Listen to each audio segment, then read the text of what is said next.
السلام عليكم ورحمة الله وبركاته.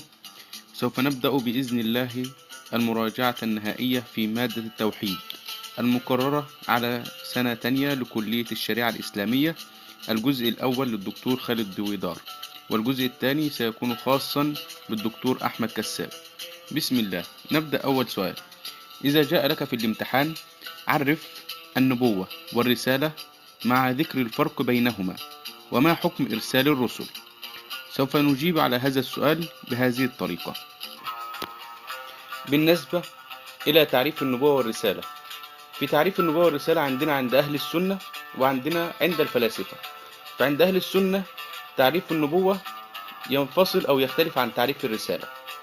تعريف النبوة عند أهل السنة اختصاص العبد بسماع وحي من الله تعالى بحكم شرعي تكليفي، سواء أمر بتبليغه أو لم يؤمر بالتبليغ. يبقى ما هو اختصاص العبد بسماع وحي من الله تعالى بحكم شرعي تكليفي، سواء أمر بالتبليغ أو لم يؤمر بالتبليغ. أما تعريف السنة تعريف الرسالة عند أهل السنة، فهي اختصاص العبد بسماع وحي من الله تعالى بحكم شرعي تكليفي أمر بتبليغه. هنا إيه؟ أمر بتبليغه. ثم ننتقل بعد ذلك إلى تعريف النبوة والرسالة عند الفلاسفة. فعند الفلاسفة النبوة والرسالة بمعنى واحد، وهي صفاء وتجلي للنفس. صفاء وتجلي للنفس. ننتقل بعد ذلك إلى الفرق بينهما. في السؤال قال لي عرف النبوة والرسالة، هنا عرفناهم. اذكر الفرق بينهما، سنذكر الفرق بينهما الآن. الفرق بينهما في قولين: القول الأول والقول الثاني. القول الأول أن النبي أعم من الرسول، والرسول أخص من النبي. يبقى ماذا يقول القول الأول؟ أن النبي أعم من الرسول، والرسول أخص من النبي. القول الثاني قالوا أنهم متساويين، والاختلاف بينهما في الوصف العنواني أو في الوصف الإخباري. يبقى قالوا أنهم متساويين والاختلاف بينهم في الوصف العنواني أو في الوصف الإخباري. كمن قال له الله أرسلناك فهذا رسول، كمن قال له الله أرسلناك فهذا رسول، ومن قال له الله أنبأناك أو أنبأتك فهذا نبي. ثم ننتقل بعد ذلك إلى الجزء الثالث في هذا السؤال: وما حكم إرسال الرسل؟ حكم إرسال الرسل عندنا لأهل السنة، حكم إرسال الرسل لأهل السنة، وحكم إرسال الرسل للمعتزلة، وحكم إرسال الرسل للحكماء. يبقى أهل السنة قالوا جائزة، أهل السنة جائزة، فالرسالة في ذاتها ممكنة. بالنسبة للمعتزلة قالوا أنها واجبة، وبالنسبة للحكماء قالوا لازمة.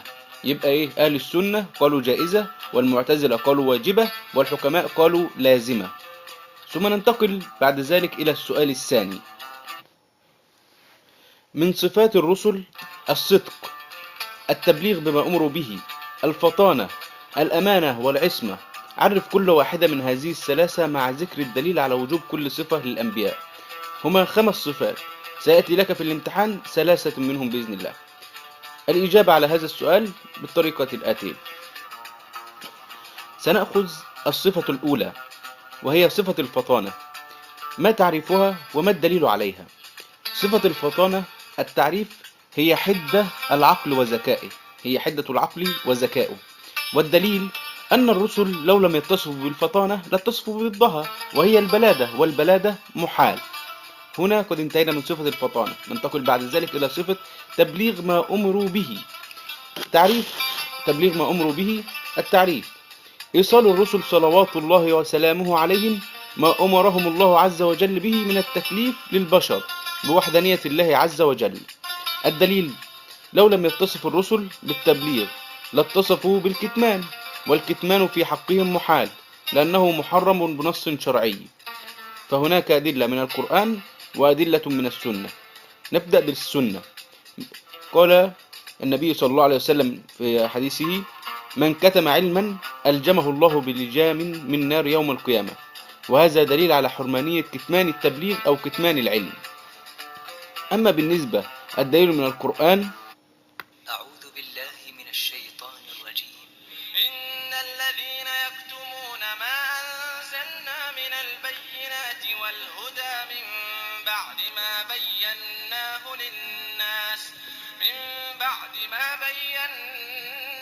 للناس في الكتاب أولئك يلعنهم الله يلعنهم الله ويلعنهم اللاعنون.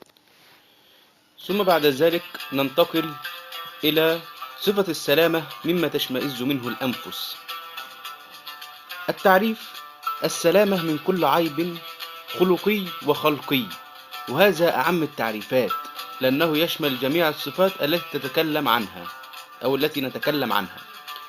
ثم الدليل على هذه الصفة الدليل العقلي، لأنهم لو اتصفوا بهذه الأشياء لكان نقص في حقهم أو كان عيب في حقهم، وهو محال عليهم أن يتصفوا بمثل هذه الصفات التي يشمئز منها البشر، فوجب عليهم ضدها وهي السلامة.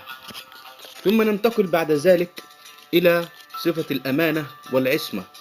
التعريف: هناك في صفة الأمانة والعصمة تعريفان، تعريف عند الجمهور وتعريف عند الفلاسفة. فبالنسبة للتعريف عند الجمهور هو حفظ الله تعالى الظاهر والباطن من الوقوع في الخطأ أو من الوقوع في الشيء المنهي عنه، أو التعريف بطريقة أخرى هي لطف من الله بالعبد يحمله على الخير ويزجره بالشر. أما بالنسبة للتعريف عند الفلاسفة فهي ملكة تمنع العبد من الفجور. يبقى الفلاسفة قالوا يا رب واجب عليك إنك تعصم الأنبياء من الوقوع في الخطأ، بينما المتكلمين قالوا يا رب أنت بحريتك فيك تعصمهم وفيك لأ. ثم ننتقل بعد ذلك إلى صفة الصدق. للصدق معنيان، معنى عام ومعنى خاص، وبعد أن نأخذهم سنشرح الدليل. المعنى العام فهو ما لا مؤاخذة عليه شرعا، ويندرج تحت هذا التعريف اللي هو إيه؟ فهو ما لا مؤاخذة عليه شرعا، يندرج تحته أمرين. الأمر الأول مطابقة حكم الخبر للواقع حسب الاعتقاد وإن لم يكن مطابقا لما في نفس الاعتقاد. الثاني أو الأمر الثاني مطابقة حكم الخبر للواقع بحسب نفس الاعتقاد بنفس الأمر. مثال: إخبار الأنبياء بأنهم أرسلوا إلى الخلق، وهذا يخص جانب الشريعة. ثم ننتقل بعد ذلك إلى المعنى الخاص، هو صدقهم وتبليغهم الرسالة والأحكام التي أمرهم الله تعالى بها، وهذا يخص علم الكلام. الدليل على صفة الصدق، الدليل هو لو لم يتصفوا صلوات الله عليهم بصفة الصدق لاتصفوا بضدها، والضد نقص، والنقص عليهم محال، وضد النقص وضد الصدق الكذب، لذلك بطل عليهم الكذب ووجب لهم الصدق. ثم ننتقل إلى السؤال الثالث. قال تعالى: وعصى آدم ربه فغوى. يتبادر إلى الذهن من قراءة هذه الآية أن آدم قد ارتكب معصية لله عز وجل. كيف ترد على من يقول بهذا؟ واحد، الرد عليهم: أولا، معصية آدم كانت قبل البعثة بدليل وعصى آدم ربه فغوى. ثانيا، معصية آدم كانت غفلة ليس أكثر بدليل ولقد عهدنا إلى آدم من قبل فنسي ولم نجد له عزما. فبين لنا الله تعالى أن معصية آدم كانت بسبب النسيان وضعف العزيمة ولم تصدر عن عمد واستنكار. ثالثا، أن آدم لم يكن له عهد بالمعاصي ولا خبرة له بحيل الشياطين، لذا فعندما جاءه الشيطان وأقسم بالله أنه له من الناصحين انخدع آدم بكلامه وقاسمهما أني لكما لمن الناصحين. قال ابن عباس: بعد أن عاتب الله تعالى آدم فقال: أما كان لك فيما منحتك من الجنة وأبحتك منها مندوحة عما حرمت عليك؟ قال آدم: بلى يا رب، ولكن وعزتك ما حسبت أن أحدا يحلف بك كاذبا. وقد بادر نبي الله آدم بالتوبة. قال ربنا ظلمنا أنفسنا وإن لم تغفر لنا وترحمنا لنكونن من الخاسرين. وغفر الله تعالى له، فتلقى آدم من ربه كلمات فتاب عليه إنه هو التواب الرحيم. وبهذا يتبين لنا أن ما صدر من آدم عليه السلام ما كان إلا زلة سرعان ما تاب منها، زلة سرعان ما تاب منها وأناب إلى ربه فتقبله سبحانه وتاب عليه. ثم ننتقل بعد ذلك إلى السؤال الرابع، ونركز على هذا السؤال لأنه موضع سؤال في الامتحان. عرف المعجزة، ده أول شيء. تاني شيء مع ذكر ثلاثة من شروطها، مع ذكر الفرق بين المعجزة والكرامة والإرهاص. تنقسم المعجزة باعتبارات عدة، اذكر هذه الاعتبارات مع ذكر بعض المعجزات الحسية والمعنوية للرسول صلى الله عليه وسلم. أولا، تعريف المعجزة: هي أمر خارق للعادة يظهره الله عز وجل على يد مدعي النبوة تصديقا له في دعواه. ما معنى هذا الكلام أو ما معنى هذا التعريف؟ أمرا يشمل القول والفعل، خارق للعادة أي ليس من طبيعة البشر الأشياء التي فيها أسباب ومكتسبات، يظهره الله وليس بشر عاديا على يد مدعي النبوة أي للنبي فقط وليس لأي شخص آخر، تصديقا له في دعواه للصدق والإيمان به. ثم ننتقل بعد ذلك إلى الفرق بين المعجزة والكرامة والإرهاص. المعجزة تكون لنبي وتكون تصديقا له في دعواه، أما الكرامة تكون لولي وتكون إجلالا وتكريما له. أما بالنسبة إلى الإرهاص وهو أمر خارق للعادة يظهره على يد النبي قبل النبوة. ثم ننتقل بعد ذلك إلى رقم 3، ثلاثة من شروط المعجزة. 1. الشرط الأول أن تكون فعل لله لا لغيره، ولا يجوز أن تكون المعجزة فعل العباد، وهذا الفعل أحد أمور ثلاثة. وألف، إما أن يكون قولا كالقرآن أو الإنجيل أو التوراة. باء، إما أن يكون فعلا كنبع الماء من بين أصابع النبي صلى الله عليه وسلم، كلام سيدنا عيسى في المهد. جيم، إما أن يكون تركا كعدم إحراق النار لسيدنا إبراهيم عليه السلام. 2. الشرط الثاني أن تكون خارقة للعادة، لأنها لو لم تكن خارقة للعادة فما دلت على صدق النبي أو الرسول. 3. الشرط الثالث أن تتعذر معارضتها أو عدد معارضتها، لأنه لو أمكن معارضة ذلك الأمر لأمكن للكاذب أن يدعي النبوة ويأتي بأمر يماثل ما أتى به الرسول. 4. تنقسم المعجزة باعتبارات عدة. باعتبار كونها قولا وغير قول تنقسم إلى 3 أقسام. 1. قولا كالقرآن أو التوراة أو الإنجيل أو الزبور أو كصحف إبراهيم وموسى. 2. فعلا كنبع الماء من بين أصابع النبي، عصا سيدنا موسى، إخراج يده من جيبه. 3. ترك كعدم إحراق النار لسيدنا إبراهيم، سيدنا يوسف في البئر، سيدنا إسماعيل الفداء، سيدنا يوسف الحوت. باعتبار طريق ثبوتها إما أن تثبت بالتواتر وإما أن تثبت بطريق الآحاد. ثم بعد ذلك ننتقل إلى الجزء الخامس من هذا السؤال وهو الأخير، بعض المعجزات الحسية والمعنوية. أمثلة على الحسية: انشقاق القمر، نبع الماء من بين أصابع النبي، رد عين قتادة، تسبيح العصا، حنين الجذع.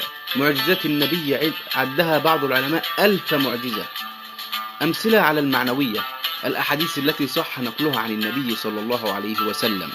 ونكون هنا قد انتهينا من السؤال الرابع. ننتقل بعد ذلك إلى السؤال الخامس. السؤال الخامس: رسالة النبي صلى الله عليه وسلم رسالة عامة وناسخة. اذكر العلة العقلية لكونها عامة وناسخة مع ذكر 3 أدلة على صدق دعوة النبي صلى الله عليه وسلم. العلة العقلية لكونها عامة وناسخة: إن العلة العقلية في كون رسالة النبي صلى الله عليه وسلم رسالة عامة وليست خاصة أن الأمم السابقة قد اعتبر منها الناس، فلما جاء النبي صلى الله عليه وسلم كان أن يكون عند الناس اكتمال النمو العقلي، فأصبح هناك اكتمال عقلي أو رقي عقلي لدى العرب أو لدى الأمة التي بعث فيها النبي. ننتقل بعد ذلك إلى 3 أدلة على صدق دعوة النبي صلى الله عليه وسلم.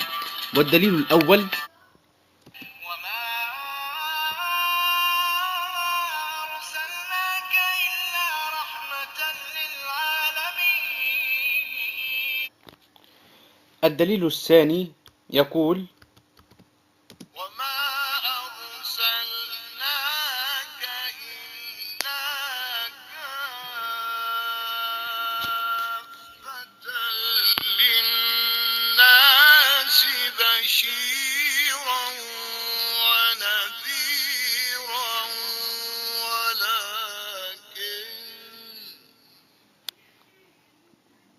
ولكن أكثر الناس لا يعلمون. ثم ننتقل بعد ذلك إلى الدليل الثالث. قل يا أيها الناس إني رسول الله إليكم جميعا الذي له ملك السماوات والأرض لا إله إلا هو يحيي ويميت فآمنوا بالله ورسوله النبي الأمي الذي يؤمن بالله وكلماته واتبعوه لعلكم تهتدون. ونكون هنا قد انتهينا من المراجعة النهائية في مادة التوحيد. كان معكم إبراهيم حمزة، والسلام عليكم ورحمة الله وبركاته. السلام عليكم ورحمة الله وبركاته. سوف نبدأ بإذن الله المراجعة النهائية في مادة التوحيد المقررة على سنة تانية لكلية الشريعة الإسلامية، الجزء الأول للدكتور